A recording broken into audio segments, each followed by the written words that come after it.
अस्सलामुअलैकुम। जमात पंजुम मज़मून माहौल का मुताला हिस्सा अव्वल। उन्वान सबक नंबर 12 सबके लिए ग़ज़ा। पिछले पीरियड में हमने इस सबक के सवाल नंबर 1, 2, 3 और 4 पढ़ा। आज इस सबक के सवाल नंबर 5 की बारी है। चलिए सवाल नंबर 5 देखते हैं। सवाल नंबर 5, आपको हाशिए में सवाल नंबर 5 डालना है। दर्ज झेल सवालों के मुख्तसर जवाब लिखिए।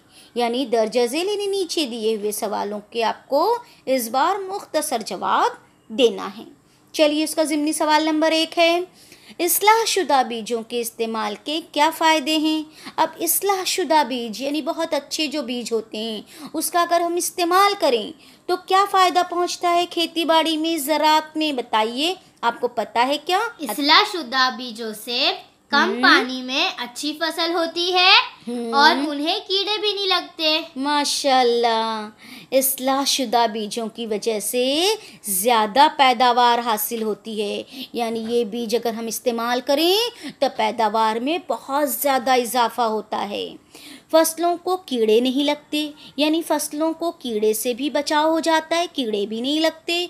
और कुछ बीज ऐसे भी हैं जो कम पानी में भरपूर फसल देते हैं, यानी पानी भी कम लगे और फसल भी बहुत अच्छी और ज़्यादा उगे। तो ये फ़ायदा है ना हमारे लिए। तो इस्लाह शुदा बीजों की वजह से ज़्यादा पैदावार हासिल होती है, फसलों को कीड़े नहीं लगते और बीज ऐसे भी हैं जो कम पानी में भरपूर फसल देते हैं। ठीक है, चलिए अगला देखते हैं। सवाल नंबर 2, कतरा कतरा आबपाशी के तरीक़े की वजाहत कीजिए। यानी अब कतरा कतरा आबपाशी आपने पढ़ा है ना, आपको पता है क्या है कतरा कतरा आबपाशी। बताइए भला कि इस तरीक़े में क्या करते हैं। चलिए, कतरा कतरा बाशी से पानी फसलों के जड़ों तक जाता है।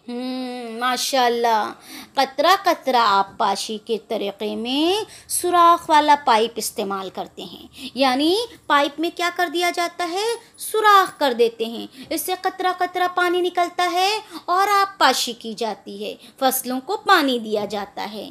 तो कतरा कतरा वो आबपाशी कहलाई। इन सुराख से फसल की जड़ों को पानी कतरों की सूरत में मिलता है, यानी जड़ों तक पानी जाता है और धीरे धीरे थोड़ा थोड़ा कतरों की सूरत में अंदर तक जज्ब हो जाता है। तो ये फ़ायदेमंद होता है ना। तो कतरा कतरा आबपाशी के तरीक़े में सुराख वाला पाइप इस्तेमाल होता है। इन सुराख से फसल की जड़ों को पानी कतरों की सूरत में मिलता है, यानी ज़्यादा पानी एक साथ अगर डाल दें तो पानी बह जाएगा, उसके साथ मिट्टी भी बह जाएगी। और कतरा कतरा आबपाशी से क्या होता है, थोड़ा थोड़ा पानी अंदर तक जज्ब हो जाता है और जड़ों तक पानी मिल जाता है। ठीक है, चलिए सवाल नंबर 3 देखते हैं। सवाल नंबर 3 है, जदीद टेक्नोलॉजी की वजह से ज़राअत के तरीक़ों में कौन सी तब्दीलियाँ आई हैं। जदीद टेक्नोलॉजी यानी आजकल की देखिए बहुत बड़ी बड़ी अच्छी अच्छी टेक्नोलॉजी आ रही है ना, तकनीक इस्तेमाल कर रहे हैं आजकल, जदीद यानी आजकल। तो इसकी वजह से ज़राअत में भी वो टेक्नोलॉजी का इस्तेमाल हो रहा है, खेती बाड़ी भी अच्छे जदीद तरीक़े से की जा रही है। तो इन तरीक़ों से कौन सी तब्दीलियाँ आ रही हैं, आपको पता है क्या। चलिए बताइए। इस्लाह शुदा बीज का इस्तेमाल करते हैं, ट्रैक्टर और कतरा कतरा आबपाशी करते हैं। Very good. जदीद टेक्नोलॉजी की वजह से ज़राअत अब इस्लाह शुदा बीजों के ज़रिए की जाती है, जो आपने पिछले सवाल में पढ़ा है ना। तो जदीद टेक्नोलॉजी यानी आजकल की टेक्नोलॉजी में भी ज़राअत जो करते हैं तो इस्लाह शुदा बीज का इस्तेमाल करते हैं। ठीक है, और खेतों में ट्रैक्टर का इस्तेमाल होता है, यानी आजकल खेतों में ट्रैक्टर इस्तेमाल करते हैं। पहले ज़माने में क्या करते थे, हल जोतने के लिए बैलों का इस्तेमाल किया जाता था, लेकिन आज खेतों में हल जोतने के लिए ट्रैक्टर का इस्तेमाल होता है। फिर कटाई मशीनों के ज़रिए होती है। अब ये कटाई पहले ज़माने में क्या कौन करता था, औरतें करती थीं, कटाई करती थीं फसलों की, लेकिन आज कटाई मशीन करती है, तो मशीनों के ज़रिए होती है। फिर अब कतरा कतरा आबपाशी और फव्वारा नुमा आबपाशी की जाती है।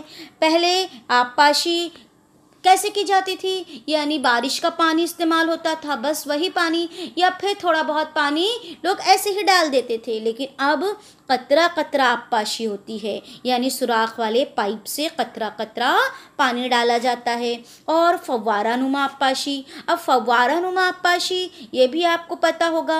फव्वारा देखिए, ज़मीन जैसे आप मैच में देखते हैं ना, क्रिकेट मैच में, कि पिच में से बीच में से एक ज़मीन के नीचे से छोटा सा ऊपर निकल उठता है कुछ, और उसमें से पानी निकलता है और वो गोल गोल घूमता है, और पानी भी पूरा इतराफ में गोलाई से फैल जाता है, तो वो फव्वारा नुमा। जब पानी हो जाता है डालकर तो वो दोबारा अंदर ज़मीन के चला जाता है, तो उसे कहते हैं फव्वारा नुमा।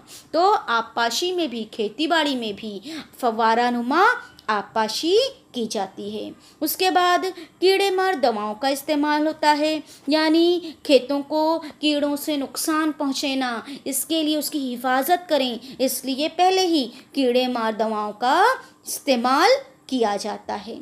चलिए फिर से देखते हैं। जदीद टेक्नोलॉजी की वजह से ज़राअत अब इस्लाहशुदा बीजों के ज़रिए की जाती है। खेतों में ट्रैक्टर का इस्तेमाल होता है, कटाई मशीनों के ज़रिए होती है। अब कतरा कतरा आबपाशी और फव्वारा नुमा आबपाशी की जाती है। कीड़े मार दवाओं का इस्तेमाल होता है। ठीक है, समझ में आया? चलिए अगला सवाल देखते हैं। सवाल नंबर 4, ग़िज़ा की हिफाजत के तरीक़े पर रोशनी डालिए।